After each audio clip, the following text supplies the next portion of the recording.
আসসালামু আলাইকুম, শুভ সন্ধ্যা সবাইকে। আমরা এখন মুড়ি ভাজার আয়োজন করছি। এই যে নিয়ে আসছে আমাদের মোশাররফ ভাই মুড়ি একদম ভেজে নিয়ে আসছে কড়কড়া টাকা খাটছি। আমরা এটাতে একটু টাকা খাইতেছি মুড়ি, এটাতে একটু অ্যাড করছি আমরা। ভিডিও করতেছে আমাদের নসি কাজে, যে একটা নসি ক্লাস 2-তে পড়ে। সে মেলা যাওয়ার খুব ইচ্ছা ছিল আজকে, কিন্তু বৃষ্টির কারণে মেলা যেতে পারে নাই। এই জন্য তাই সে উপলক্ষে আমরা মুড়ি ভাজা খাচ্ছি।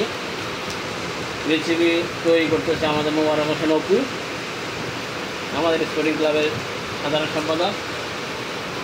মুড়ি ভাজার পরে চলবে আমাদের আরসি। মুড়ি ভাজাটা কী দিয়ে হচ্ছে দেখা যাও। যাই হোক, আমরা ফিরে আসছি আবার আমাদের করবে। আমরা এখানে একটু পেঁয়াজ দিলাম, একটু ধনিয়া পাতা, একটু কাঁচামরিচ, একটু লেবু, সাথে আছে সরিষার তেল, খাঁটি সরিষার তেল। এটা দিয়ে আমরা এখন মুড়ি মাখাবো। মুড়ি মাখায় আমরা খাবো। আপনারা যদি কাছে কেউ থাকেন, আশেপাশে কেউ থাকলে আপনারা চলে আসতে পারেন আমাদের সাথে জয়েন করার জন্য। ধন্যবাদ সবাইকে। আসসালামু আলাইকুম।